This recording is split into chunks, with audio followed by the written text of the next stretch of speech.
மண்டலமும் கொண்டவர். அரச பதவியில் ராஜராஜனை தேடி வந்த போதும் தன் சித்தப்பா மதுராந்தகருக்காக அரியணையை விட்டுக் கொடுத்தவர். ராஜராஜன் காலத்தில் உடவாள முறை என்னும் ஊராட்சி அமைப்புகள் தன்னாட்சி பெற்றிருந்தன. ஏழைகளுக்கு மிக குறைந்த வட்டியில் கடன் வழங்க ராஜராஜ சோழ உடையார் பெரும் பண்டாரம் என்ற வங்கி அமைப்பை உருவாக்கியவர்.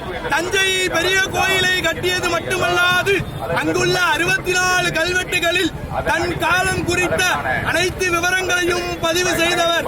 கங்கையை தடுத்து கரையினை எழுப்பி செஞ்சடை அதன் மேலொரு அணியாய் மங்கள பிறையை மலராய் சூடிய வேங்கை இடை உறுத்திய ஈசனுக்கு தஞ்சை மன்னதன் மேலாலயம் எழுப்பி தமிழனின் புகழை தரணியில் உயர்த்திய அழகிய சோழன், அரித்தூர் கலங்கன், அறிவில் சிறந்த அபயகுல சேதரன், சிவபாத சேகரன், பண்டித சோழன், மும்முடி சோழனாய் கடாரம் கொண்ட எங்கள் ராஜராஜ சோழன் அவனியில் பரிவார வாத்தியங்கள் முழங்க தஞ்சை மக்களை காண வருகிறார் வருகிறார் வருகிறார்.